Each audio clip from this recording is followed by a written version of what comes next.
Hello everyone, welcome back to my channel SS colourful vlogs Telugu. నా videos కనుక మీకు నచ్చినట్లయితే ప్లీజ్ సబ్స్క్రైబ్ చేసుకోండి. ఇవాల్టి వ్లాగ్లో నా మార్నింగ్ రొటీన్ అయితే షేర్ చేస్తున్నాను. ఇప్పుడు టైం అయితే 5:40 అవుతుంది.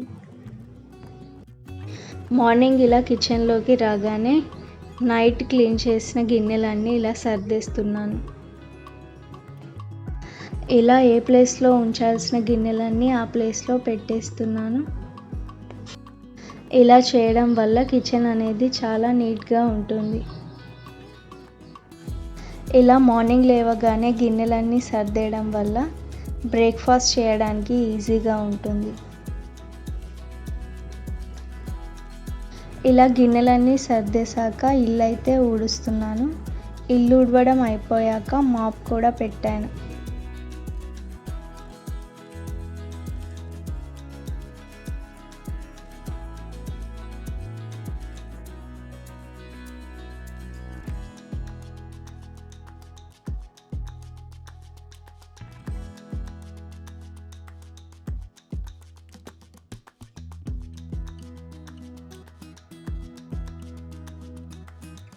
ఇలా ఇల్లంతా నీట్గా మాప్ అయితే పెట్టేశాను.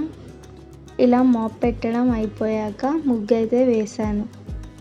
ఇవాల్టి ముగ్గు చాలా సింపుల్గా వేశాను. ఎలా ఉందో చూడండి.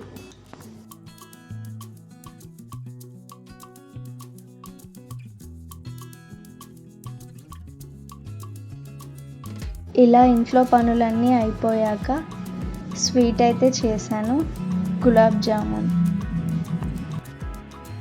నేనైతే ఇక్కడ ఇన్స్టంట్ మిక్స్తో గులాబ్ జామ్ అయితే చేస్తున్నాను.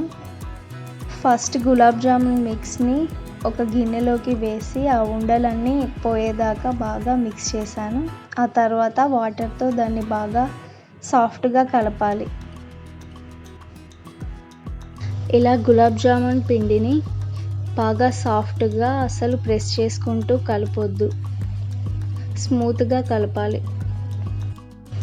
ఇలా పిండిని సాఫ్ట్గా కలిపాక చేతులకి ఆయిల్ రాసుకొని గులాబ్ జామున్స్ ప్రిపేర్ చేసుకోవాలి. ఇలాగే అన్నింటినీ రెడీ చేసుకోవాలి. ఇప్పుడు డీప్ ఫ్రైకి సరిపడా ఆయిల్ని తీసుకొని హీట్ చేసుకోవాలి. అలాగే షుగర్ సిరప్ని కూడా ప్రిపేర్ చేసుకోవాలి. నేనైతే ఇక్కడ రెండింటిని ఒకేసారి చేస్తున్నాను. గులాబ్ జామ్స్ ఫ్రై అయ్యే వరకు షుగర్ సిరప్ అనేది రెడీ అవుతుంది.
ఇప్పుడు షుగర్ సిరప్లోకి ఇలాచీ పౌడర్ యాడ్ చేసుకోవాలి.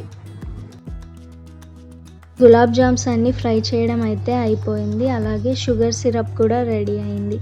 ఇప్పుడు ఈ రెడీ అయిన షుగర్ సిరప్లోకి ఫ్రై చేసుకున్న గులాబ్ జామ్స్ అన్నీ వేసి ఒక 15 మినిట్స్ అలాగే ఉంచితే ఈ గులాబ్ జామ్స్ అన్నీ షుగర్ సిరప్ని బాగా అబ్జర్వ్ చేసుకుంటాయి.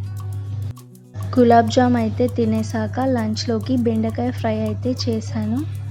చాలా సింపుల్గా ఎలా చేయాలో చూడండి. ఒక పాన్లోకి ఆయిల్ వేసి ఆయిల్ బాగా హీట్ అయ్యాక ఆవాలు, జీలకర్ర వేసుకోవాలి. ఆ తర్వాత పల్లీలు కూడా వేసి బాగా వేయించాలి. బెండకాయ వేపుడు పొడి పొడిగా రావాలంటే ఇలా నాన్ స్టిక్ ప్యాన్లోనే చేసుకోవాలి.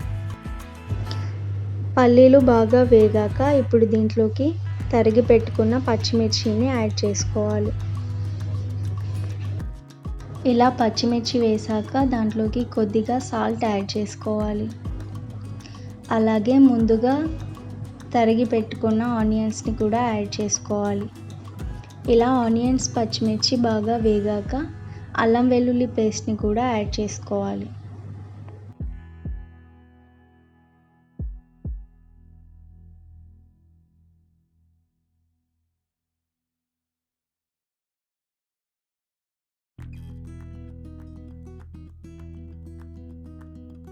ఇలా పోపంతా బాగా వేగాక ఇప్పుడు దీంట్లోకి పసుపుని వేసి బాగా కలపాలి.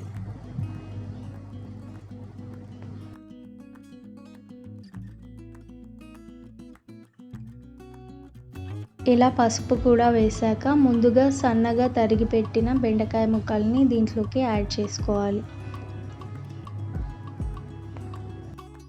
ఇప్పుడు ఈ కర్రీని ఒక 30 మినిట్స్ దాకా బాగా కలుపుకుంటూ ఉడికించాలి.